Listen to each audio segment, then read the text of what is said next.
السلام عليكم ورحمة الله تعالى وبركاته، متابعينا الكرام، متابعي قناة صحتك في معلومة. اللهم صل وسلم على سيدنا محمد صلى الله عليه وعلى آله وصحبه وسلم. في حلقة اليوم إن شاء الله أحبابي في الله سوف نعرض عليكم أهم الأطعمة والمشروبات الرائعة لتخفيف السعال، فما تنسوش عمل لايك واشتراك وتفعيل جرس التنبيهات لو نال هذا الفيديو على إعجابكم، وابقوا معنا لنهاية هذا الفيديو لو أعجبكم. وصفات طبيعية صحية لتهدئة السعال وعلاجه بشكل طبيعي في منزلك إن شاء الله. بعض أنواع السعال لا يمكن علاجها إلا بالأدوية. نحن بحاجة لتناول مضاد حيوي أو حالات الربو، ونحن بحاجة لعلاج الربو والسيطرة عليه.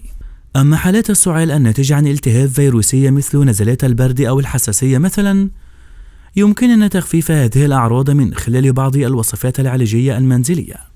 هذه الوصفات أيضا تساعد في تهدئة السعال بمختلف أنواعه، لكن إذا كان سبب السعال بحاجة لعلاج فإن هذه الوصفات ستخفف الأعراض وغير كافية لوحدها للعلاج، ودائما وأبدا يجب علينا مراجعة الطبيب، وهذا لاستخدام أكثر أمان.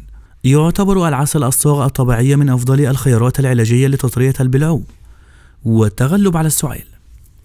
قم بخلط ملعقتين صغيرتين من العسل مع شاي الأعشاب المفضل، واستمتع بالمذاق اللذيذ والإحساس الناعم في الحلقة. يساعد في علاج الاحتقان، بينما العسل يساعد في تطرية البلعوم خاصة في حالات السعال الجاف.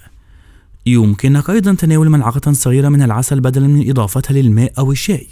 البربيوتيكا هي من الكائنات الدقيقة التي تعزز صحة الجهاز الهضمي. مركبات البربيوتيكا لن تساعد في علاج السعال بشكل مباشر، لكنها تساعد في الحفاظ على توازن البكتيريا النافعة في القناة الهضمية والأمعاء، ويساهم في علاج مكافحة ونزلات البرد والإنفلونزا أو حالات حساسية الجو. يعتبر اللبن من الأطعمة الغنية بمركبات البربيوتيك، كما يمكننا الحصول عليها على شكل متممات غذائية متوفرة في الصيدليات. قد لا يخطر على بالك الأناناس كعلاج للسعال، والذي يتواجد في فاكهة الأناناس ويساعد على تثبيط السعال وتطرية المفرزات المخاطية في البلعوم. وحتى تحصل على أفضل الفوائد الموجودة في الأناناس والبروملين، تناول شريحة أناناس أو عصير الأناناس الطازج 100 ملي 3 مرات في اليوم. يجب عدم تناول المتممات الغذائية الغنية بإنزيم البروملين من قبل الأطفال أو البالغين الذين يتناولون المميعات الدموية. تعرف أوراق النعناع بفوائدها الصحية المتنوعة. مادة المنثول الموجودة في النعناع تطري البلعوم وتعمل كمضاد للاحتقان، كما تساعد على انحلال المفرزات المخاطية.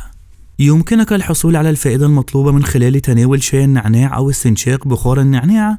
لتحضير حمام البخار، قم بإضافة 3 إلى 4 قطرات من زيت النعناع لكل 150 ملي من الماء المغلي.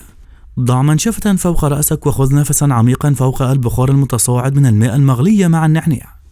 يستخدم الزعتر لعلاج الأمراض التنفسية.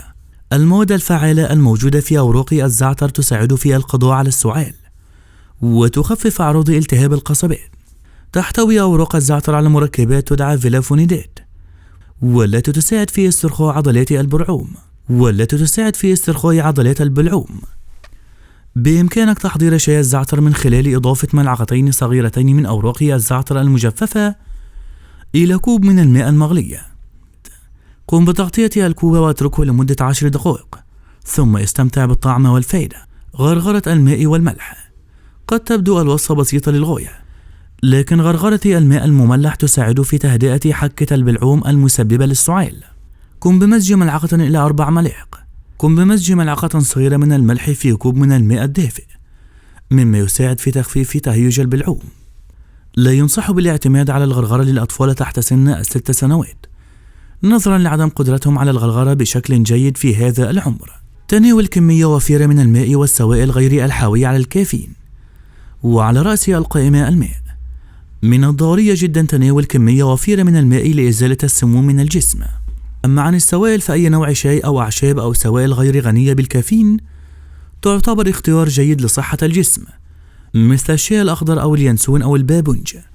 يتميز الزنجبيل بخصائص مضادة للالتهاب، تعزز مناعة الجسم وتخفف الألم. بإمكانك تحضير شاي الزنجبيل الخاص بك من خلال جذور الزنجبيل الطازجة. قم بغلي شريحة من الزنجبيل الطازج مع الماء، ثم اتركها قليلا في الماء الدافئ. أضف ملعقة صغيرة من العسل لزيادة الفائدة في تخفيف السعال الجافة، واستمتع بالطعم. يحتوي الكركم على مادة الكركمين، وهو مركب يتميز بخصائص مضادة للالتهاب ومضادة للفيروسات ومضادة للبكتيريا. يبدي الكركم فوائد صحية عديدة بما في ذلك علاج السعال الجاف ومختلف المشاكل الصحية التنفسية كالتهاب القصبات والربو. يمكنك إضافته لنظامك الغذائي، وعند مشاركته مع الفلفل الأسود يعزز امتصاص الكركم في مجرى الدم. كما يمكنك الحصول عليه على شكل متممات غذائية كبسولات الكركم من الصيدليات. متابعينا الكرام، لو وصلتم لنهاية هذا الفيديو لا تنسوا دعمنا باشتراك ولايك وتفعيل جرس التنبيهات علشان يوصلكم إن شاء الله كل الإشعارات بالفيديوهات التي نقوم برفعها بمشيئة الله تعالى. اللهم صل وسلم على سيدنا محمد صلى الله عليه وسلم.